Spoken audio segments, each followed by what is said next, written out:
प्यारे बच्चे नमस्कार। कैसे हैं आप लोग? उम्मीद करते हैं कि बहुत अच्छे होंगे। मैं मनीष कुमार स्वागत करता हूं आपके अपने YouTube channel CM study classes में।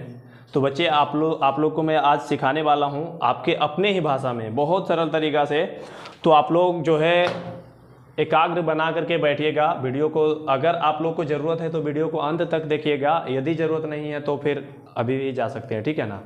तो आप देख सकते हैं जैसा आप लोग का तीसरा चैप्टर है 10th क्लास का दो चर वाला रैखिक समीकरण।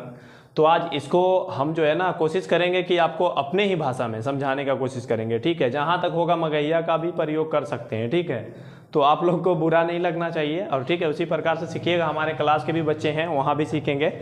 तो देखिए हमारे ये जो है ना चैप्टर एग्ज़ाम की मकसद से बहुत ही इम्पोर्टेंट है, ठीक है।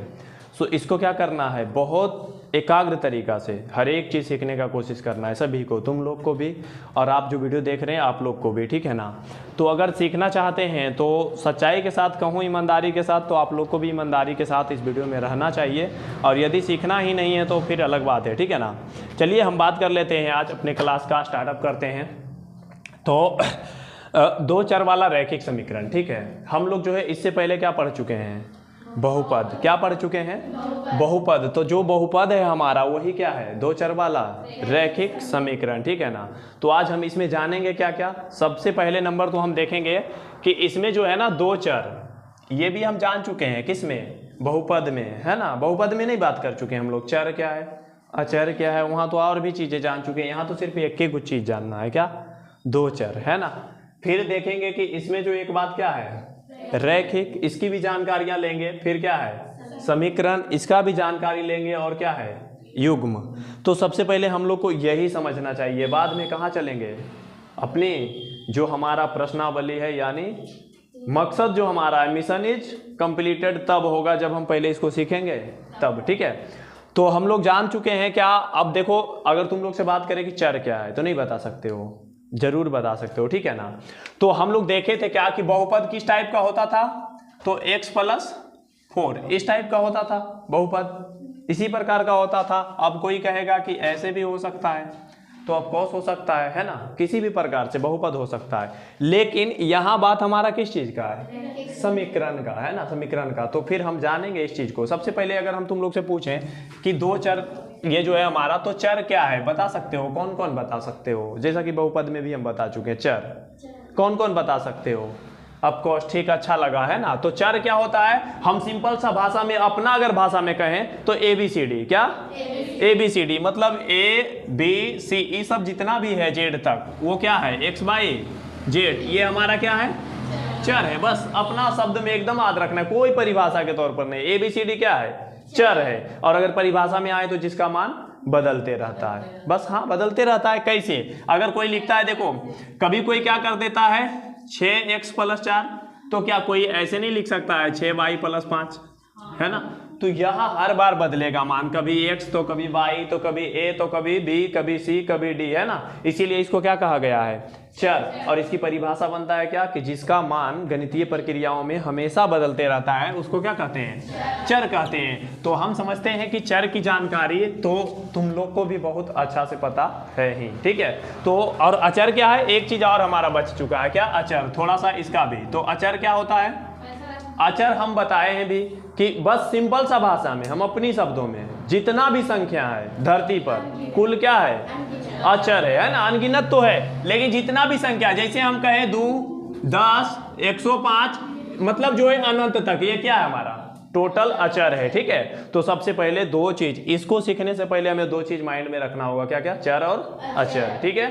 तो ये हमारा क्या रहा, कंप्लीट, है ना। चर और अचर क्या है हमारा, कंप्लीट। दूसरा देखेंगे, अब एक है हमारा क्या, रैखिक, ठीक है। रैखिक का मतलब भी समझाए हैं, कहाँ, बहुपद में ही, नहीं समझाए हैं। कौन कौन जानते हो रैखिक का मतलब, अच्छा लगता है ना। रैखिक का मतलब क्या होता है कि वैसा मतलब बीजीय व्यंजक होना चाहिए जिसमें जो है चर राशि का घात, चर राशि का घात क्या होना चाहिए, एक होना चाहिए। जैसे क्या है, देखो इधर चर राशि का घात हमेशा कितना होना चाहिए, एक, मतलब घात का मतलब पावर, ऊपर वाला। जैसे हम लिखते हैं क्या कि x+y, ठीक है। ये देखो x+y, अच्छा ये क्या है अभी बताना तो तुम लोग थोड़ा, x प्लस वाई जब हम लिख रहे हैं तो हम क्या कह सकते हैं इसको, पहले तो ये ध्यान देना कि एक चर में है कि दो चर में है। हम पहले तो ये जानना चाहेंगे एक चर है या दो चर। ये है दो चर, ध्यान देना है क्या है ये दो चर। लेकिन अगर हम करते हैं x और प्लस 2x, ये हमारा क्या रहा एक चर ही है। कैसे कह सकते हो, चूंकि x और x दोनों क्या है समान, तो ये हुआ एक चर। ठीक, तो हमें यहाँ बात क्या करना है, एक का नहीं दो चर। तो हर बार जब हमारे सामने कुछ आएगा उसमें बदला हुआ आएगा। अगर यहाँ x है तो अगला में क्या मिलेगा, y मिलेगा। ठीक है, तो इस बात का ध्यान रखना है। दो चर का मतलब दो अलग अलग नंबर। कौन सा नंबर, ABCD वाला, दो अलग अलग। x है तो y भी आ सकता है, कभी a है तो कभी c भी आ सकता है, कभी d भी, ऐसे भी आ सकता है। जैसे देखो 2x प्लस 4y, ठीक है, ये रहा हमारा क्या दो चर। लेकिन अभी बात करना है क्या, अच्छा ये बहुपद है कि नहीं, है कि नहीं, तो ये बहुपद है। बहुपद में क्या होता है कि अब देखो समझेंगे हम अंतर किस चीज का, बहुपद और समीकरण। मतलब एक बात हमने सीखा है, अभी तुरंत पढ़ के आ रहे हैं पिछला क्लास में, क्या बहुपद, और आज क्या पढ़ेंगे समीकरण। तो बहुपद और समीकरण में सबसे पहले नंबर अंतर समझो। बहुपद क्या होता है, हम कर देते हैं जैसे कि x और प्लस 4, ये हमारा क्या रहा बहुपद रहा। लेकिन समीकरण ऐसा नहीं होगा। ठीक, समीकरण में अंतर क्या होगा, तो बस बराबर में कोई भी एक चीज आ जाएगा। जैसे देखो अगर ई है x और प्लस 4 तो बराबर में आ सकता है क्या 5। ठीक है, मतलब बराबर में आ सकता है कुछ भी नंबर यहाँ आ जाए, 5 नहीं, 0 भी, 0 नहीं, 105 भी। ठीक है, तो मतलब कुछ ना कुछ बराबर का रहेगा ही, उसको क्या कहेंगे समीकरण कहते हैं। ठीक है, बहुपद और समीकरण में क्या है, इतना ही अंतर होता है। ठीक है, तो इसको किसी को समझने में कोई परेशानी होना नहीं चाहिए। कोई भी अगर पूछे कि समीकरण क्या होता है तो कहेंगे कि जो बहुपद है वही होता है समीकरण, सिर्फ इसमें बराबर नहीं होता है, उसमें बराबर का कुछ मान दिया रहेगा हमारा भाषा में। ठीक है, कोई यहाँ किताबी भाषा ना तो परिभाषा है, डायरेक्ट ही कहेंगे कि समीकरण वो होता है जो बहुपद होता है, बहुपद में बराबर का कुछ भी मान नहीं होता है, यहाँ बराबर का मान हमेशा आएगा, इसको की कहेंगे समीकरण कहते हैं। ठीक है, ध्यान रखना है हर बार। ये हमारा कुल क्या रहा समीकरण। अगर बात करें इसका व्यापक रूप का, व्यापक रूप का, समीकरण का व्यापक रूप मतलब जो है कैसा मिलेगा तुम्हें। अगर दो चर वाला बात करें, यहां से देखना रैखिक, रैखिक भी बता चुके हैं। रैखिक किसको कहेंगे, जब पावर में खाली क्या होना चाहिए, एक ही होना चाहिए, वहां ना तो स्क्वायर। अच्छा अभी ऐसे लिखें, समझना पहले थोड़ा देर के लिए। 2x स्क्वायर प्लस 4y और प्लस 5 और बराबर क्या है 0। अच्छा अभी हम तुम लोग से पूछें कि ये कौन समीकरण है तो क्या कहोगे, ये क्या है हमारा। अब हम इसको कहेंगे दो घातीय। कै घातीय, दो घातीय। क्यों, देखो घात में कितना आ गया, तो ये रैखिक नहीं हुआ। रैखिक का मतलब पावर कितना रहना चाहिए, एक। अगर इसको हम हटा दें, इसको हटा दें, तब ये क्या बन गया, कौन कैसा रैखिक समीकरण। तो हम कहेंगे कि दो चर वाला रैखिक समीकरण। ये कैसा है, नहीं है दो चर वाला। देखो x है तो y। ठीक है, कितने बच्चे ये नहीं समझते हैं कि मतलब जो है ना दो चर वाला कब रहेगा। कितना बच्चा का कहना होता है कि ऐसे रहेगा सर y प्लस 5 और एगो रहेगा मतलब जो है फिर से मतलब कुछ भी है यहाँ छो। जब भी डबल समीकरण आएगा तब वो होगा क्या दो चर वाला रैखिक समीकरण। लेकिन गलत बात, रैखिक समीकरण दो चर वाला ये भी है। ठीक, अभी ई बताएंगे कि ई की कहलाएगा। अगर दो गो आ रहा है साथ साथ, समीकरण कै गो आएगा। यहाँ तो हम ऐसे भी देख रहे हैं दो चर वाला रैखिक समीकरण, हर बार आएगा चर कै गो, दो गो। अगर ए आया है तो अगला क्या रहेगा बी, और बी आया है तो कुछ भी मतलब डिफरेंट रहेगा हर बार। और समीकरण कैसे पहचानेंगे, जब बराबर में कुछ दिया रहेगा तब वो क्या रहेगा समीकरण। ठीक है, इसमें कोई दिक्कत ना होना चाहिए। रैखिक का मतलब पावर का एक। ठीक है, कंप्लीट। ठीक, अब देखो हम चलते हैं किसमें, युग्म। युग्म का मतलब क्या होता है, कई सारे टीचर को हमने देखा है कि बहुत सारे वीडियो में भी, ठीक, यूट्यूब में और भी कहीं ना कहीं हम भी तो देख ही लेते हैं ना, कैसे आज सोशल मीडिया चलाते हैं, तो ये तो कन्फर्म है। युग्म का मतलब कितना सारा टीचर को हमने देखा है वो बताते हैं जोड़। क्या होता है जोड़, लेकिन ऐसा बात नहीं है। जोड़ नहीं होकर के होता है जोड़ा। क्या होता है मतलब डबल। जोड़ा का मतलब क्या होता है, जैसे हम लोग जब खरीदने जाते हैं चप्पल तो की मिलता है जोड़ा में मिलता है इन्हें। अच्छा, अब पहले हम लोग जब बच्चा थे तो ये नहीं समझ पाते थे, कहता था ना एक जोड़ा चप्पल ले लाना, ठीक, तो समझ में हमको ये नहीं आता था कि हम मार्केट जाएंगे तो एक जोड़ा चप्पल का मतलब, जब बुतरू बच्चा थे तो समझ में नहीं आता था। एक जोड़ा का मतलब हम समझते थे पता नहीं कई को बोला है लावेली भी कन्फर्म। अब बोल दिया बात के मतलब उसको छोड़ दो, कुछ और भी चीज़ें जोड़ा में क्या क्या मिलता है, बहुत सारा चीज़ मिलता है जोड़ा में। तो हम उसके प्रति भी जो है ना सोच लेते थे कि एक जोड़ा, तो बाद में पता चला कि जोड़ा का मतलब क्या होता है दो। जब हम लोग जाते थे बच्चा में ट्यूशन पढ़े ले तो जब बोलता था जोड़ा के 2 दर्जन के 12, मतलब गिनती करवाया जाता था खड़ा होकर। आज के बच्चे को शायद नहीं करवाया जाते, सब अपने इंटेलिजेंट है ना, तो कोई बात नहीं है। जोड़ा देखो, युग्म का मतलब क्या होगा, जोड़ा, बस इतना ही इसको समझना है, युग्म का मतलब जोड़ा। तब अब हम पूरे ये बात को अगर करें एक बार तो हम कहेंगे कि 2 चर का मतलब 2 अलग अलग ABCD का अक्षर, रैखिक का मतलब पावर में कितना रहेगा 1। क्या तो हम अगर हम तुमसे अब पूछे कि पूरा चैप्टर में अगर हमें हिसाब मिला तो क्या स्क्वायर चाहे क्यू चाहे 4 में मिलेगा कभी? क्या हम ऐसे अगर बोले तो कभी मिलेगा? कहो बिल्कुल नहीं मिलेगा, क्योंकि इस चैप्टर का नाम ही क्या है, रैखिक समीकरण। तो फिर अब कभी यहाँ स्क्वायर देखने का नहीं मिलेगा, यानी तुम लोग का जो ये भेजा है माथा उसको हल्का बना दिया है, ठीक है। स्क्वायर 4 नहीं मिलेगा तो हमारे लिए क्या है, आसान। देखो लेकिन दूसरा बात है, समीकरण का युग्म मिलेगा। यहाँ एक समीकरण नहीं रहेगा, जब भी रहेगा तो क्या रहेगा, लगातार 2 गो। कैसे? ऐसे जैसे अभी बता रहे थे, जैसे हम अभी बोले थे क्या कि x + 4 और तुरंत बराबर में जो भी रह जाए और उसके बाद फिर यहां से आ सकता है x - y बराबर कितना 8। ये सॉरी, यहाँ 4 ना करके यहाँ क्या करेंगे y। अब देखो ये जो है ये रहा हमारा समीकरण का क्या है, युग्म है। इसको क्या कहेंगे, ये हमारा रहा समीकरण का युग्म, ठीक है। तो समीकरण युग्म यही कहलाता है, जोड़ा में आएगा। तो कोई दिक्कत तुम लोग को नहीं, कंप्लीट, ठीक है। अब मेन हमारा बात क्या रहता है इसका, एक चीज जो कि तुम्हारा एग्जाम में हर बार बनता है, ठीक है। बुक में देखोगे तो एक ग्राफ होगा, ठीक है। ग्राफ क्या है, हम वहां से जानेंगे कि जब भी किसी का मान, जैसे देखो एक चीज इधर ध्यान देना तुम लोग, और ये तुम्हारा एग्जाम के लिए अब जो है बात यहां से सीरियस होने का जरूरत है, ठीक है।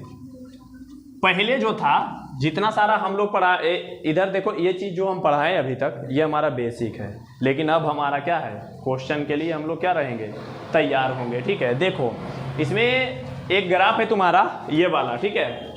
सब लोग का बुक है तो ये वाला ग्राफ रहेगा, ठीक है, देख सकते हो। इसमें क्या है हमारा कि हम लोग को देखना है समीकरण का युग्म, फिर इसमें देखना है हमें, देखो तुलना करना है। क्या करना है, समीकरण को तुलना।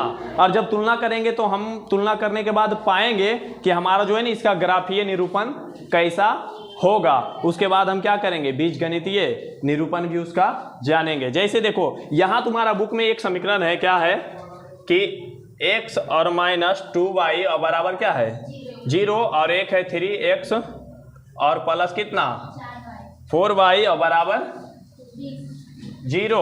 20 कहाँ है, अच्छा माइनस का 20 है ना, अच्छा कोई बात नहीं है। देखो यहाँ से 3x और प्लस कितना 4y और माइनस और बराबर 0, ठीक है। इस चीज को ध्यान से देखना कि यहाँ है क्या, हमें तुलना करना है, 3 चीजों का तुलना करना है। क्या क्या चीज का, 3 चीजों। ये देखो क्या है, अच्छा अभी पूछे तो ये समीकरण का युग्म है कि नहीं, अब कौन से समीकरण का युग्म। अब देखो हम करेंगे क्या, यहाँ से हम जब तुलना करेंगे, तुलना करने पे हम लोग देखेंगे, ठीक है, कि A1 बटा क्या करेंगे B1, ठीक है, बराबर B1 A1 बटा सॉरी A2 बराबर की करेंगे B1 बटा, और बराबर की करेंगे C1 बटा C2। ये रहा हमारा, ये तुलनात्मक रहेगा, ठीक। अब देखो इसमें कैसे कैसे, ये एक बार रखा रहा, दूसरा हमारा है A1 बटा A2 बराबर नोट क्या B1 बटा B2। अब देखो अगर दूसरा ही बराबर ना हो तो तीसरा तक हमें जाने की कोई आवश्यकता नहीं है, ठीक। अगला देखो इसमें एक और एक मिलेगा तुम्हें A1 बटा A2 बराबर B1 बटा B2 और बराबर नोट C1 बटा C2, ठीक है। यानी 2 को तो बराबर रहेगा मान, तीसरा का बराबर नहीं होगा। तब हम इन तीनों का प्रयोग जानते हैं कि ऐसा ऐसा रहेगा तो होगा क्या, ठीक है। ये देखने को मिला। देखो अभी समीकरण को हम तुलना करने के बाद जो है हम प्राप्त कर लेते हैं, यहाँ से इसको मिटाते हैं पहले, ठीक है। सबसे पहले देखना इधर, जब हम इसको करते तुलना, ये हम कर सकते हैं इसको क्या ए, ये हमारे लिए क्या है बी। अब कहोगे कि उसमें सी है कहाँ, सी तो नहीं दिख रहा है, लेकिन सी नहीं दिख रहा है तब हम बताते हैं हमेशा जो है सी को जो है 0 ले सकते हो जब भी दिखे नहीं तो। यहां से देखो ए है ना, ये बी है और ये क्या है सी है। अब देखो हम तुलना करेंगे, क्या तुलना करेंगे, A1 बटा बराबर B1 बटा और बराबर C1 बटा चलो C2 है ना, C2। यहां से देखो कि A बराबर कितना है, A बराबर कितना है 1, कितना है 1। x का गुणांक क्या है, बहुपद में हम लोग पढ़े कि नहीं, गुणांक। गुणांक क्या होता है, कोई भी संख्या, जैसे मान लो ये 2x है, ठीक है, तो इसमें x का गुणांक क्या रहा 2 रहा, 2 दिख रहा है तो 2 है, और नहीं दिखेगा तो 1 तो है ही है। अब किसी में हम देखे थे, वहां भी पढ़े थे कि x स्क्वायर का गुणांक क्या है। अगर हम इसमें पूछे कि x स्क्वायर का गुणांक क्या है तो क्या कहोगे, 1 है कि नहीं है। तो इसी प्रकार से हमें क्या करना है कि a b c जो तीनों है हमारा, वो वास्तविक संख्या को दर्शाता है। किसको दर्शाता है, वास्तविक संख्या। तुम्हें यहाँ चर से मतलब नहीं रखना है, किससे मतलब है, अचर से, है ना। तो अचर में 1 हो गया। अगर A1 बराबर 1 है तो पूछे A2 बराबर कितना है, तो 3 है ना, ठीक है। यहां से देखो B1 बराबर कितना है 2 है, माइनस का 2, ये भी ध्यान रखना है, ठीक है। अब यहां से पूछे कि B2 बराबर कितना है 4, ठीक है। अब यहां से पूछे तुम लोग से कि C1 बराबर कितना है, C1 बराबर 0 और C2 बराबर -20, ठीक है। चलो हम करते हैं, इसको बराबर करते हैं, उधर देखो तुलना करते हैं। रखो जहां जहां मान है उसका रख दो चुपचाप, और कुछ नहीं करना है। A का कितना है 1 है ना, चलो 1 बटा कितना हो जाएगा 3 हो जाएगा, बराबर 2/4 इधर कितना हो जाएगा, देखो B1 हमारा 4 है, सॉरी B1 -2 है, चलो माइनस और 4 हो गया, और बराबर C1 कितना है 0 और बटा में कितना। अच्छा ये बताओ क्या तुम्हें यहाँ बराबर ही दिखाई दिया, नहीं। तो जब यहाँ ही बराबर नहीं दिखाई दिया तो हमें इधर से कोई मतलब नहीं है। यानी हम देख रहे हैं कि ई जो हमारा समीकरण है, ये समीकरण जो हमारा है, ये करता है A1 बटा A2 और बराबर नोट B1 बटा B2। तो जब ऐसा है, ठीक है, जब ऐसा ही आ जाए, ध्यान रखना इस बात का, तो हमें क्या, हम बताए तुलना करेंगे एक बार, उसके बाद हम देखेंगे ग्राफीय निरूपण। तो देखो जब ऐसा आ जाए तो इसका ग्राफीय निरूपण क्या हो जाएगा हमारा, प्रतिच्छेदी, ठीक है। इस बात का ध्यान रखना है, कैसा हो जाएगा प्रतिच्छेदी। कब, जब A1 बटा A2 बराबर नोट B1 बटा B2, तब क्या हो जाएगा प्रतिच्छेदी, ठीक है। और इसी को हम दूसरा अगर बीजगणित में देखें, बीजगणितीय निरूपण में, तो इसका क्या हल, एक हल, ठीक, केवल क्या हल, एक हल। अच्छा अब देखना कि एक हल होगा हमारा। प्रतिच्छेदी का मतलब क्या होता है, प्रतिच्छेदी का मतलब समझते हो, अगर समझते हो तो ठीक बताओ सब लोग, प्रतिच्छेदी का मतलब समझते हो, नहीं। देखो इधर प्रतिच्छेदी का मतलब क्या हुआ, प्रतिच्छेद का मतलब क्या हुआ, काटना, एक दूसरे को काटना। तो प्रतिच्छेदी रेखा जब भी होगा, यानी इसका ग्राफ बनाओगे तो कैसा बनेगा, इस समीकरण का ग्राफ कैसा बनेगा, ऐसा ही बनेगा, मतलब कहीं भी कटे वो क्यों होगा, कट जाएगा, ठीक। इसी को कहते हैं हम प्रतिच्छेदी, ठीक है। अगर कोई और देखो, इसमें और दिया गया है, इसमें जो है दूसरा देखोगे तो तुम्हारा है एक और, इसको मिटाएं थोड़ा, प्रतिच्छेदी वाला कोई दिक्कत है। अगर रेखा के हम बात करें तो तुम लोग को 3 गो यहाँ रेखा देखने को मिलेगा। एक क्या है, पहले हम उस रेखा के ही बारे में बात कर लेते, 3 रेखा, इसको मिटाते थोड़ा, ठीक, फिर ध्यान रखना, फिर से लिखेंगे, कोई दिक्कत नहीं है, लेकिन रेखा का तो बात करना यहाँ बहुत जरूरी है। रेखा एक चीज अक्सर हम देखे हैं, समझिए, तुम लोग बिलीव करो या ना करो, मतलब ज़्यादातर हिसाब किताब में, मतलब जो बढ़िया चीज़ है चाहे कहीं भी, वहाँ अक्सर लड़की का ही नाम आता है, ठीक, देख लेना पूरा बुक में कहीं भी निकाल करके, ठीक है। तो रेखा देखो नाम रखा गया रेखा, अक्सर चीज जो है ना उसी से शुरुआत होता है, ठीक। बाकी क्या है क्या नहीं, चलो रेखा का हम बात कर लेते हैं। इसमें हमें 3 तरह से पढ़ना है, क्या क्या। पहला देखो क्या बोले हैं, एक प्रतिच्छेदी, ई कैसा दिखेगा, तो देखो ऐसा दिखेगा, कैसा, कोई दिक्कत नहीं। दूसरा देखना, फिलहाल दूसरा क्या दिखेंगे हम लोग, चलो अच्छा तुम्हारा ही बात, संपाती। अच्छा संपाती का मतलब क्या हुआ, संपाती, संपाती का मतलब क्या हुआ है ना। देखो इधर क्या करेंगे, अब ई रेखा हमारा ऐसे समान हो नहीं, ये हमारा रेखा है, ठीक है, ये हमारा रेखा रहा। डिस्टर्ब करते हो बीच में आके, वीडियो बन रहा है, बच्चा लोग सीख रहा है, उसको तुम डिस्टर्ब कर रहे हो। कोई बात नहीं, कोई बात नहीं, टेंशन लेने का नहीं है ना, ये सब भी स्टूडेंट है, तो क्या दिक्कत है।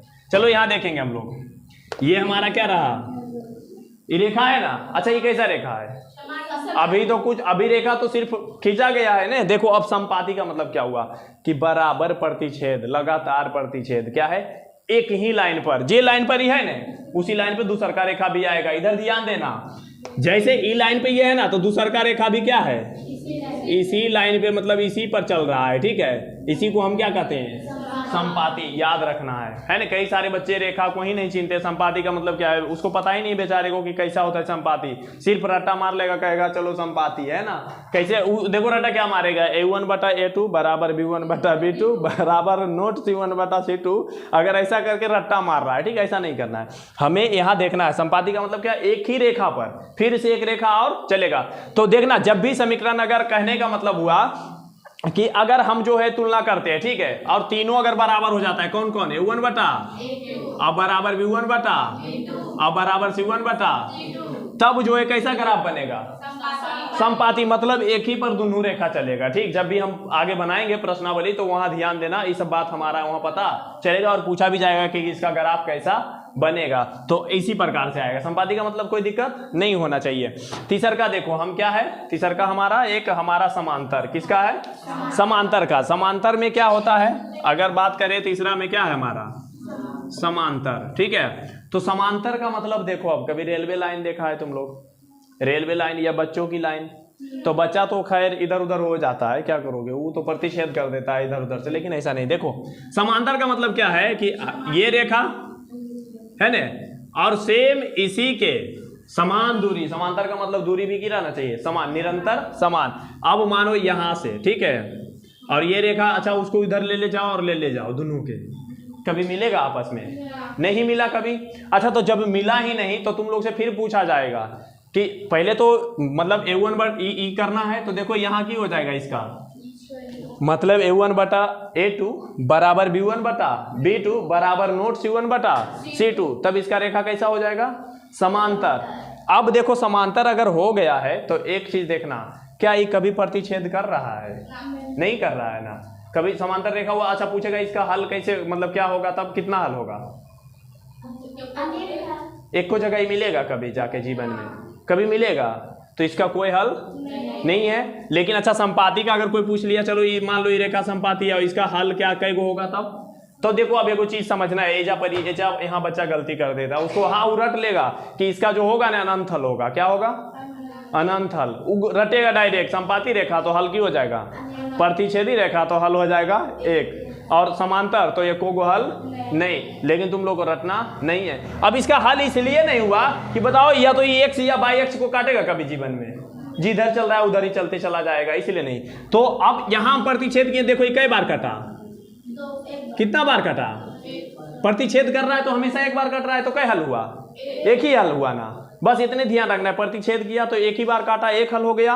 अब देखो हम बताए थे तुम लोग को अभी क्या, संपाती, संपाती में क्या कर रहा है, बार बार रेखा पर ही जा रहा है ना, तो बताओ कितना बार काट रहा है, जितना बार चल रहा है उतना बार। अब बताओ जे रेखा वहां तक जा रहा है तो भी वहीं तक चलते रहेगा, यानी इसका क्या है, अनंत हल, कंटिन्यू काट रहा है, कंटिन्यू कंटिन्यू, जितना तुम चलो उतना हम भी चलते हैं ना। तो ये इसका कितना हल हो जाएगा, तो रेखा से पहले देखो याद नहीं करना है, हमें लाइव प्रूफ के साथ देखना है। प्रतिच्छेद तो कई बार, तो एक हल, जैसी रेखा प्रतिच्छेदी तो हल उसका कई गो, और अगर संपाती तो हल अनंत, और समांतर तो कोई हल नहीं है ना। अब देखो इसका दूसरा नाम होता है क्या, अद्वितीय। क्या होता है, आ का मतलब क्या होता है, अद्वितीय है ना, आ का मतलब नए, अद्वितीय का मतलब दूसरा, मतलब इसका दूसरा कोई हल नहीं है, उसको क्या कहते हैं, अद्वितीय हल। तो तीनों चीज याद रहेगा, जीवन भर कहो, जीवन भर है ना, एक ही दिन नहीं, जिंदगी जितना दिन जिएंगे उतना दिन। अगर रेखा प्रतिच्छेद तो हल एगो, और अगर समांतर तो एक को गो नए। अगर रेखा समांतर है तो एक को जगह मिलेगा, कहे ना, माइंड में इसको फिट करना है हम लोग को, माइंड में। अगर रेखा समांतर जा रहा है तो कहीं मिलन होगा, कहीं नहीं होगा मिलन, है ना। लेकिन अगर संपाती है तो हर बार मिलन हो रहा है ना, पर सेकेंड में मिलन हो रहा है। तो यही वाला बात याद रखना है, ठीक है, कोई दिक्कत नहीं होना चाहिए। अब देखो दूसरा समीकरण का लेके देखते हैं, इसका जो एग्जाम्पल है उसका दूसरा समीकरण लेते हैं और उसके बाद हम लोग पता करेंगे कि इसका, और तुम ही लोग अभी बताओगे कि इसका जो है ना क्या होगा इसका हल और क्या है इसका तुलनात्मक भाव। देखो अच्छा दूसरा एक है, इसमें 2x कितना है 2x प्लस 3y और माइनस कितना बराबर 0। उसके बाद है 4x प्लस 6y और माइनस 18 बराबर 0। देखो इसका तुलना करते हैं, ठीक है, उसके बाद देखेंगे हम लोग की क्या है। अच्छा यहां से तुम लोग से पूछे कि a1 बराबर कितना है 2 है। अच्छा a2 बराबर कितना है 4 है। अच्छा यहां से पूछे b1 बराबर कितना है 3 है, और अगर b2 बराबर पूछे तब 6 है। यहां से पूछे c1 बराबर तब -9। फिर ध्यान रखना है इस बात को, ऑफकोर्स ध्यान रखना है, -9 और c2 बराबर -18 है ना। अब तुलना करो, इधर क्या करेंगे तुलना, देखो एकदम यही सीखना है, कोई रटने वाला काम नहीं। a1 बटा बराबर b1 बटा बराबर c1 बटा, इसको तुलना करते हैं। a1 बटा a2 तो 2 हो जाएगा, 2 बटा 3 होगा कि 2 बटा 4 बराबर b1 कितना है 3 ना, 3 बटा 6 होगा बराबर, इधर से देखो -9 है और बराबर -18 है। चलो देखो अच्छा ये 2 दूना 4 हो जाएगा, ये 3 दूना 6 हो जाएगा, इनो दूना 18 हो जाएगा, यानी इसका रियल मान 1/2 बराबर 1/2 कहोगे ई कैसे सर, तो देखो सर ऐसे है ना, माइनस से माइनस खत्म, तो 1/, क्या ये तीनों बराबर आ गया। अच्छा जब बराबर आया तो इसका रेखा कैसा होगा, कैसा होगा बताओ, तीनों बराबर है। तो अब यहाँ ध्यान है, यही तो हमें अब रटना है, यही रटना है। क्या क्या, पहला अगर देखो ऐसा कट गया तो प्रतिच्छेदी है ना। देखो तीनों अगर कटा तो क्या हो जाएगा, मतलब अब इसको कहते हैं a और b और सॉरी a2 और बराबर b और b2। अगर यही कट गया तो तीसरा से कोई मतलब नहीं, अभी तुरंत बताया ना। अगर पहला ही कट गया तो उससे कोई मतलब नहीं, तो इसका रेखा प्रतिच्छेदी, ठीक है। और दूसरा का है हमारा क्या, अगर तीनों बराबर हो जाए, तीनों, तो अभी तुरंत बताए थे क्या, संपाती, जो कि अनंत तक जैसी रहेगा करना। अच्छा तो इसका रेखा अगर पूछा जाएगा तुम लोग से तो क्या बताओगे, संपाती है ना। कैसा होगा, रेखा संपाती। हल कई गो, अनेक हल, बार बार काट रहा है, बार बार काट रहा है, तो अनेक हल कंप्लीट हुआ। इसी प्रकार से अगर तीसरा वहां और भी दिया गया है, तीसरका का अगर तुलना हम लोग करके देखेंगे तो जो है समीकरण इसका कितना हो जाएगा, समांतर है ना। तो बाकी जो है देखेंगे आगे, ठीक है, आज तक यहीं तक करते हैं, ठीक है, बाकी तो देखा जाएगा। इसको समझ में आया है कि नहीं आया है ना, आप लोग से उम्मीद करते हैं कि समझ में आया होगा। तो अगले क्लास के लिए आप लोग जो है हमारे चैनल को सब्सक्राइब करिए, फिर से आ रहे हैं कल, ठीक है ना। अभी